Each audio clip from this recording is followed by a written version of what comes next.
Okay, diving right in today, we're talking about something really important for, well, anyone who's into the world of digital currencies, and that's protecting yourself from crypto fraud. I mean, we all know that cryptocurrency is this huge innovation, right? This whole decentralized way to handle your finances. But, like anything new and exciting, there's always a dark side.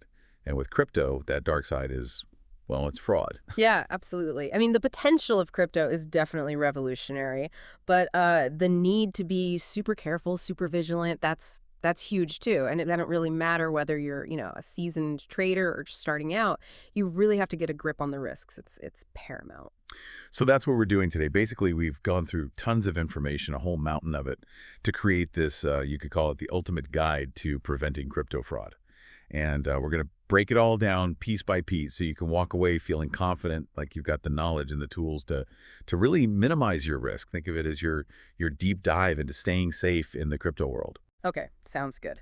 Let's set the scene then. What exactly are we talking about when we say crypto fraud? Well, essentially, it's any kind of trickery, any deception used to steal your digital assets, your personal info that's tied to your crypto, or Yeah. just straight up taking your money when you're, dealing with cryptocurrencies. All right. So it's not just the risk of the market going up and down, which, we all know crypto can be volatile. It's about people actually trying to trick you out of your crypto. So what makes this crypto space so appealing to these scammers, these fraudsters in the first place? Why are they so drawn to it? Well, there are a few things at play here. One is the level of anonymity that crypto can offer. Then there's the fact that a lot of platforms are decentralized. And also the regulations, they're still catching up. They're still evolving compared to, say, traditional finance. All of these factors create these openings for people with bad intentions. And as you know, the stuff we've been looking at, it really highlights that newcomers to crypto, people who are still learning the ropes, they're prime targets. They get targeted specifically because they might not be as familiar with how everything works. Right. So it's like they're exploiting that learning curve. They know that some people are still getting their heads around it all. Hmm. So let's talk specifics. Where do these scams usually pop up? What are the main types of crypto fraud that we absolutely need to be aware of? Well, in the guide we've been using, it breaks down several key categories. And maybe we can start with one that's, well, it's a classic scam, but with a digital twist. Ponzi schemes. Yeah, the old Ponzi scheme. I feel like we've all heard about those. So how do they actually work in the crypto world? How do they pull it off? Okay, so the basic idea of a Ponzi scheme is that early investors, they get paid returns, but those returns are actually coming from the money put in by newer investors. So there's this illusion of a profitable venture, but there's no real investment activity happening, nothing actually generating those returns. And in crypto, these schemes often disguise themselves as like crypto trading platforms or maybe investment funds, and they promise these insanely high fixed returns. It's like a guaranteed huge return. That's your first sign that something's fishy, that it could be a Ponzi. Yeah, I've definitely seen those ads online, platforms promising some crazy percentage gains every single month. That always makes me think, like, how is that even possible? Exactly. And one example our guide points to is BitConnect. This was a platform that, well, they promised these sky-high returns, but in the end, it all came crashing down because it was a Ponzi scheme. And unfortunately, a lot of people lost a lot of money. One interesting thing the guide mentioned was how these early Ponzi schemes, they often try to build this strong sense of community, and BitConnect was really good at that. Yeah. They use that to gain people's trust, and then boom, the whole thing collapses. So takeaway here, big takeaway is just be incredibly cautious of any platform promising guaranteed really high returns. I mean, if it sounds way too good to be true, it probably is. Chances are it's a Ponzi scheme. And of course, always do your research before you invest anywhere. So moving on, what's the next tactic these scammers use? What should we be watching out for? Okay, so next up are phishing scams. These are, well, they're everywhere online, not just crypto, but they've definitely found their way into the crypto space. And the goal with phishing is to trick you into giving away sensitive information. Like what kind of information? What are they after specifically? Things like the usernames and passwords you use for your crypto exchanges or your wallets. And this is really important, your private keys. Those are those secret codes that basically give you complete control over your cryptocurrency. And these scammers, they try to get this info by pretending to be, legitimate companies, entities you would normally trust. So like you might get an email and it looks exactly like it's from your crypto exchange, the one you actually use. Exactly. Or maybe they set up a fake website that's designed to look identical to the real platform. Social media is another big one they use. They might even pretend to be your friends or family, saying they're in some kind of emergency and they need crypto urgently. And a lot of times these messages will have links in them, and those links take you to these fake websites that are designed to steal your login details or even worse, your private keys directly. Oh, wow, that's pretty scary. I mean, just clicking a link could lead to losing all your crypto. Yeah, it can happen that fast. So, a golden rule here is never click on links from sources you don't absolutely trust. Always. Always double check that web address. Make sure it's the real deal, the legitimate website. Okay, so that's about being careful about who you trust online. But what about the platforms themselves? I mean, the guide we're looking at mentions fake crypto exchanges and wallets. So how do those work? How do they manage to scam people? Well, these fake exchanges, they're designed to look like real places where you can buy and sell crypto, trade it, the whole nine yards. But their real goal is just to steal your money. They might try to lure you in with attractive stuff like super low fees, or maybe they offer exclusive deals that sound too good to pass up. They might even go as far as creating fake trading activity, making it look like there's lots of liquidity to try to seem more credible. So you might deposit your crypto thinking you're going to trade, but then you can't get it back out. Yeah, exactly. Or the whole platform could just vanish overnight, disappear without a trace. And it's a similar story with fake crypto wallets. They pretend to be the secure place to keep your digital assets, but actually they're built to steal your private keys or your seed phrases, which means those scammers, they get full access to your crypto. Some of them have even been found to secretly carry out transactions without you knowing. So basically, they're just wolves in sheep's clothing. They look legit, but they're not. So how can people avoid these fake platforms? How can we make sure we're dealing with the real deal? The smartest approach is to stick with exchanges that have a solid reputation, the ones that have been around for a while and have a long history of being secure and transparent. Our guide actually mentions a few, like Binance, Coinbase, and Kraken. Those are examples of platforms with really good reputations. And always, always check reviews. Do your own research into a platform's history before you even think about trusting them with your crypto. And when it comes to wallets, only download them from official sources. That means like official app stores or verified websites. And be really careful, really suspicious of any third-party wallets that just seem, I don't know, a little bit off. Got it. It's like stick with the names you know and trust and always double check everything. So let's shift gears a bit and talk about ICOs, initial coin offerings. Remember those? They were all the rage a while back. So what kind of fraud can happen with ICOs? How do those scams work? Right, ICOs. So they're basically a way for new crypto projects to raise money. They do this by issuing brand new coins or tokens. And while there have been tons of legitimate projects that launched using ICOs, it also became this breeding ground for scams. You see, fraudulent ICOs, they're all about stealing money. They take investors' money, but they have zero intention of actually delivering on any of their promises.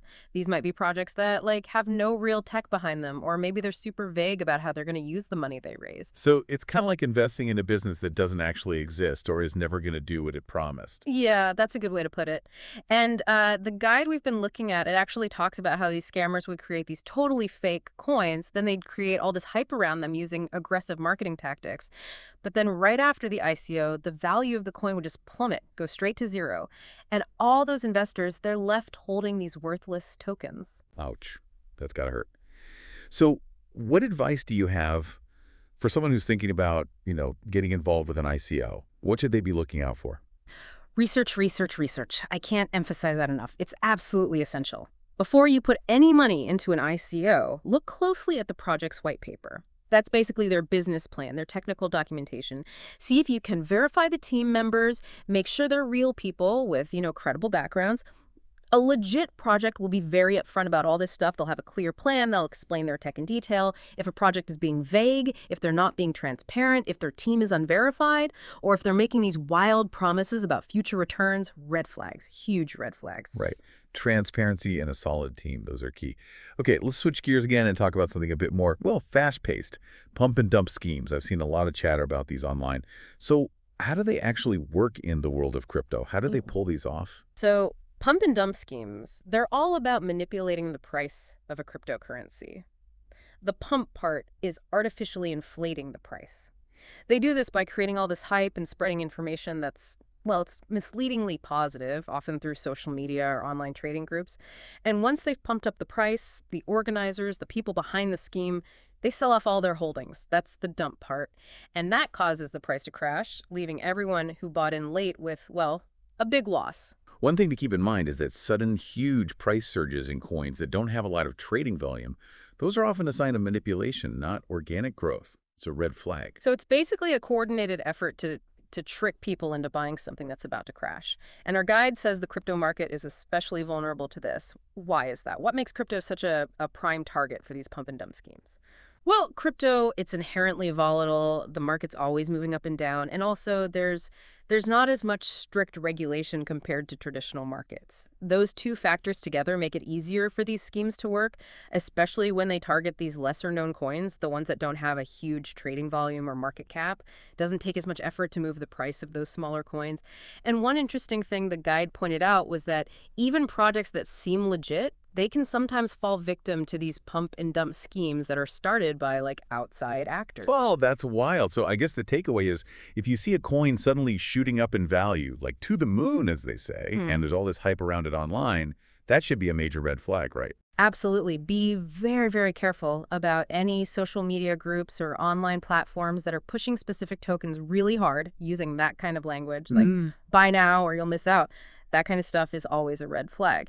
Instead, focus on long-term investments in projects that have strong fundamentals. And always, always do your own research. Don't just follow the crowd. Don't just buy into the hype. Great advice.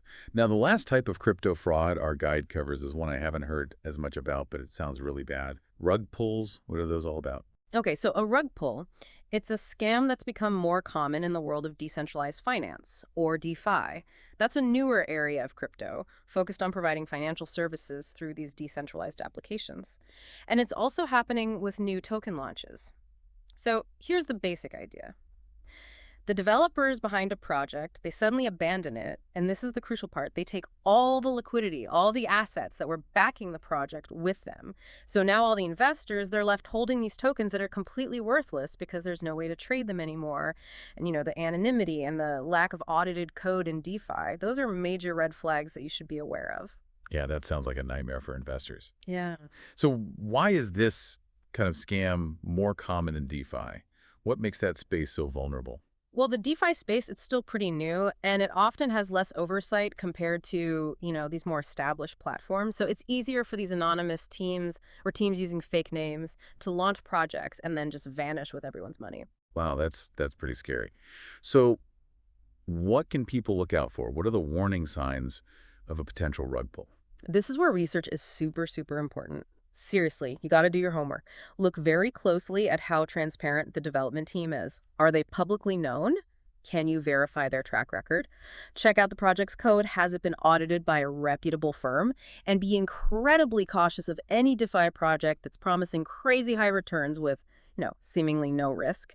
Remember, if it sounds too good to be true, it probably is. And in the DeFi space, that often means it's a potential rug pull. Okay, so we've covered a lot of ground here. We talk about all these different types of scams. Yeah. Our guide also has a section on general red flags, things that should make everyone stop and think, no matter what kind of crypto project they're looking at. So what are some of those universal warning signs? Yeah, good point. There are definitely some red flags that should always trigger your suspicion. We talked about unrealistic returns. That's a big one. If it sounds too good to be true, it probably is. Another one is pressure tactics. Like if they're trying to rush you into making a decision, saying it's a limited time offer or a once-in-a-lifetime opportunity, that's a red flag. They're trying to prevent you from taking the time to think critically or do your research. Makes sense. They don't want you to figure out that it's a scam. What else should we be on the lookout for? Okay, so a lack of transparency, that's always a bad sign. If a project, a platform, or a token is vague about its team, its tech, or its business model, be careful. Legitimate projects are usually very open about all that stuff. Also, watch out for claims that can't be verified, like testimonials or reviews that you can't actually confirm.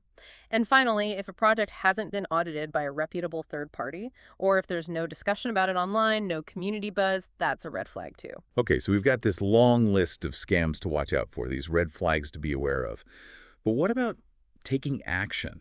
What can our listeners do right now to better protect themselves in this crazy world of crypto? What practical steps can they take? Our guide has a whole section on this, and it lays out some really solid advice. The most important thing, we've touched on this already, is to do your own research, DYOR, as they say in the crypto world. Before you invest in anything, take the time to thoroughly understand the project. Read the white paper, check out the team, understand the tech, look at their long-term goals, and always see if the project has been audited by a reputable firm. Right. You can't just rely on your gut feeling when it comes to crypto. You got to do your homework. So what else can people do to stay safe? Strong passwords. This is basic, but it's crucial. Use strong, unique passwords for all your crypto accounts, your exchanges, your wallets, even your email. A password manager can be a huge help here. It'll create strong passwords for you and store them securely. And this is really important. Turn on two-factor authentication, 2FA, wherever it's available. That adds an extra layer of security, which is so important because passwords can be compromised. Things happen. Yeah, 2FA. It's like having two locks on your door instead of just one. It just makes sense. Now, what about when you're accessing your accounts on the go, using public Wi-Fi and stuff? Is that safe? Public Wi-Fi, that's a tricky one. Those networks are often not very secure, and you could be exposing your data to hackers. So if you absolutely have to use public Wi-Fi to access your crypto accounts, think about using a VPN, a virtual private network. That'll encrypt your connection and help protect your privacy. Good tip. Now, what about where you actually store your crypto? Our guide mentions something called cold wallets. What are those, and why are they important? Right. So cold wallets, they're like physical devices, often called hardware wallets. And the key thing is they're not connected to the internet. Unlike hot wallets, which are always online, that makes them much more secure. It's like keeping your cash in a safe at home rather than carrying it around in your wallet. So you've got a significant amount of crypto. A cold wallet is definitely the way to go. It's the safest way to store it. Okay, that makes sense. Now, another important thing is staying informed, right? You got to keep up with what's happening in the crypto world. Yeah, absolutely. Stay up to date with the latest news, follow the developments, and get involved in online communities. Share information, talk about your experiences, that kind of thing. Because the more you know about new scams, vulnerabilities, and threats, the better equipped you'll be to protect yourself. It's like you're one step ahead of the scammers. And places like crypto forums, Reddit communities, and Twitter, those can be really valuable resources for staying in the loop. Right, so it's not just about being careful with your own accounts. It's about being part of this wider community that can help each other out, warn each other about potential threats. Okay, and finally, what's the last piece of practical advice our guide gives? The guide emphasizes that you really should stick to trusted crypto services. Do your research and choose exchanges and wallets that have a good reputation, ones that have been around for a while, have positive reviews from users, and have really strong security measures in place. And on the flip side, avoid any exchanges or platforms that have a history of security breaches or have been involved in shady practices. Seriously, do your homework. It's worth it. Wow, that was a really comprehensive overview. We covered a lot. But I think the main takeaway here is that while crypto offers so many opportunities, there are definitely risks involved, and you have to be proactive. You have to take steps to protect yourself. Couldn't agree more. Crypto fraud is a serious problem, and it's constantly changing. To really protect yourself, you need to understand the different scams out there, you need to be able to spot those red flags, and you need to take practical steps to boost your security. So, to sum it all up for you, dear listener, stay vigilant, stay informed, and be cautious. If you do those things, you'll be much less likely to fall victim to these scams, and you'll be able to navigate the world of crypto with much more confidence. And that brings us to a really interesting question, something to think about as we wrap up this deep dive. I mean, crypto scams are always evolving and digital assets are becoming more and more integrated into our lives. So what kind of changes do we need to see? What kind of fundamental shifts in personal responsibility and digital literacy will we need to truly safeguard ourselves and all these new innovations coming out in this space? It's something to think about for sure.